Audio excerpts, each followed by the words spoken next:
Baik, Assalamualaikum warahmatullahi wabarakatuh. Perkenalkan, nama saya adalah Habibul Akmal. NIM saya adalah 118202111499, yang mana saya membuat video ini untuk membuat tugas akhir, ujian akhir semester pada mata kuliah Etika Profesi Hukum oleh Bapak dosen terhormat Bapak Teddy yang insya Allah dirahmati Allah. Adapun di sini soal pertama saya akan menjelaskan, yaitu etika profesi hukum. Ya, kita harus ketahui dulu kata per kata antara etika, profesi, dan hukum. Etika adalah konsep, tindakan, atau perilaku manusia tentang baik atau buruknya suatu sikap mereka. Sedangkan profesi itu adalah kata serapan dari sebuah kata dalam bahasa Inggris profes, atau dalam bahasa Yunani yang bermakna janji untuk memenuhi kewajiban melakukan suatu tugas khusus secara tetap atau permanen. Nah, setelah kita mengetahui etika and profesi, next kita lanjut ke hukum. Apa itu hukum? Hukum adalah sistem yang terpenting dalam pelaksanaan atas rangkaian kekuasaan kelembagaan, dari bentuk penyalahgunaan kekuasaan dalam bidang politik, ekonomi, dan masyarakat, dan berbagai cara.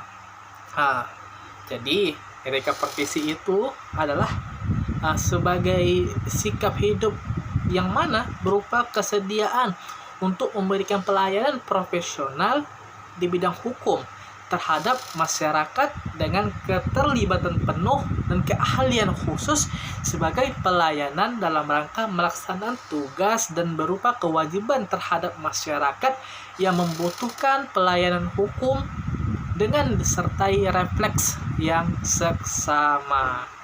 Ya. Setelah itu, hubungan etika dengan profesi hukum kemudian digunakan dalam pendefinisian tentang etika profesi hukum, yang mana etika profesi hukum itu adalah dasar atau acuan yang dijadikan pedoman oleh para penegak hukum dalam penegakan keadilan yang dituangkan dalam bentuk kode etik profesi hukum.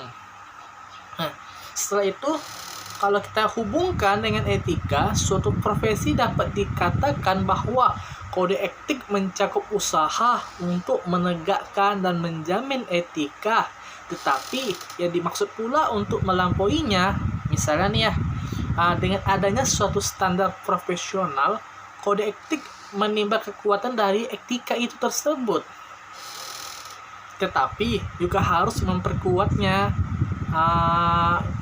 Kode etik itu tertulis dapat menyumbang bagi pertumbuhan etika dan keyakinan etis bersama, dan juga kode etik menuntut usaha bersama untuk semakin mengerti dan semakin melindungi nilai-nilai manusiawi dan moral suatu profesi itu tersebut.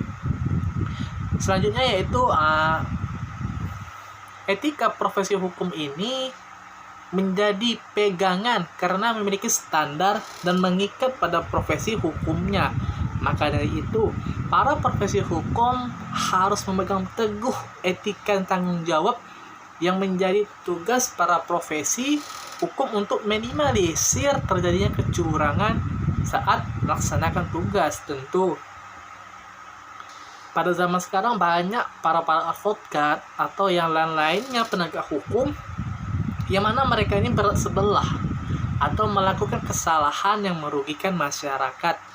Maka tentu kita harus menggunakan yang nama itu sistem etika profesi hukum. Selanjutnya soal nomor 2, bagaimana sih mekanisme kode etik advokat? Saya mengambilnya advokat, yang mana advokat ini sebagai profesi terhormat atau officium nobile yang dalam menjalankan profesinya berada di bawah perlindungan hukum, undang-undang, kode etik, serta memiliki kebebasan yang didasarkan kepada kehormatan, kepribadian yang berpegang teguh kepada kemandirian, kejujuran, kerahasiaan, dan keterbukaan.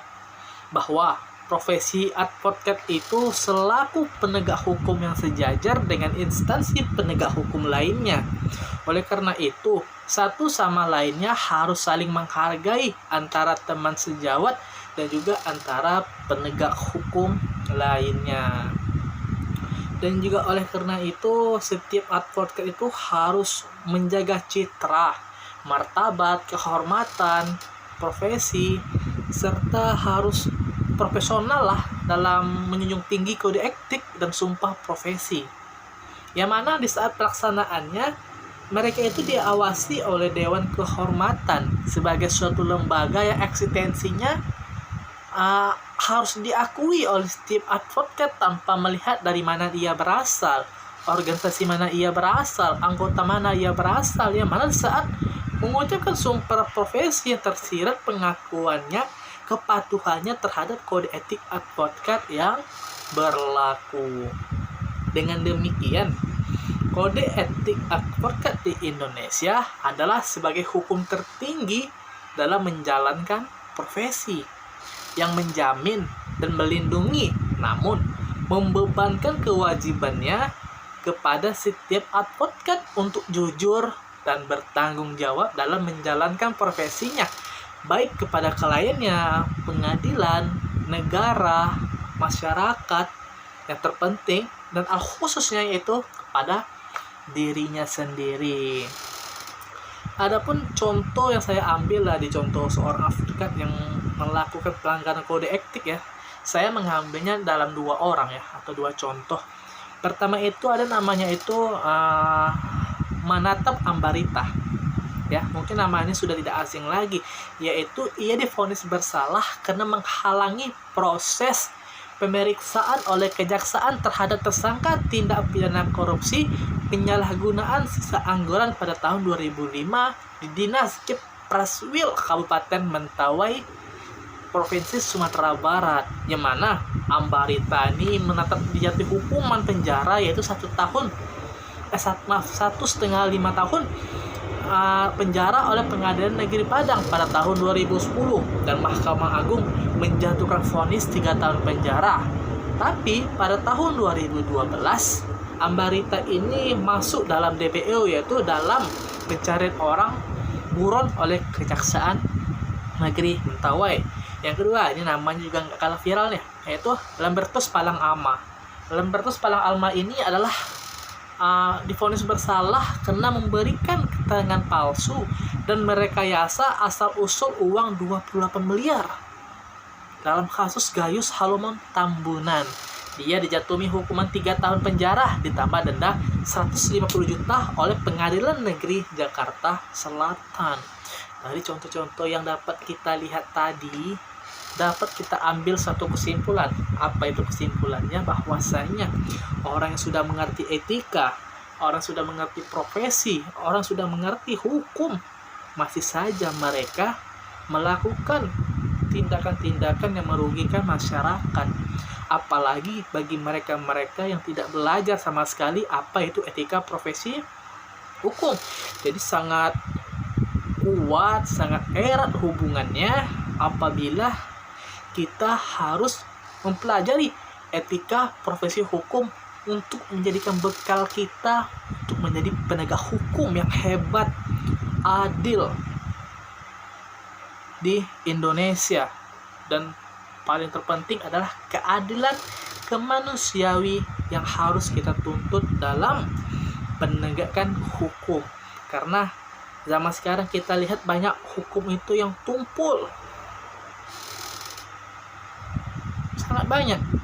Oleh karena itu, mari sama-sama kita menerapkan kode-kode etik yang sudah berlaku, yang sudah ditetapkan itu dalam kehidupan di dunia penegakan hukum, agar terjadinya hukum yang sehat, hukum yang bermartabat, hukum yang adil, sesuai dengan cita-cita negara Indonesia, yaitu kemanusiaan yang adil dan beradab. Mungkin sekian yang dapat saya sampaikan.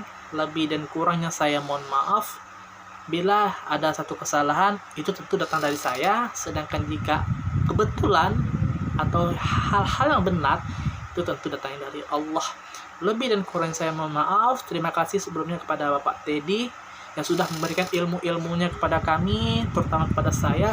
Insya Allah ilmunya bermanfaat, dan apa yang Bapak lakukan kepada kami semua selama ini telah memberikan ilmu, membimbing kami dibalas oleh Allah dengan kesehatan yang luar biasa dan rezeki yang selalu lancar. Amin amin ya rabbal alamin. Mungkin hadza faqat minni, syukran katsiran. Wassalamualaikum warahmatullahi wabarakatuh.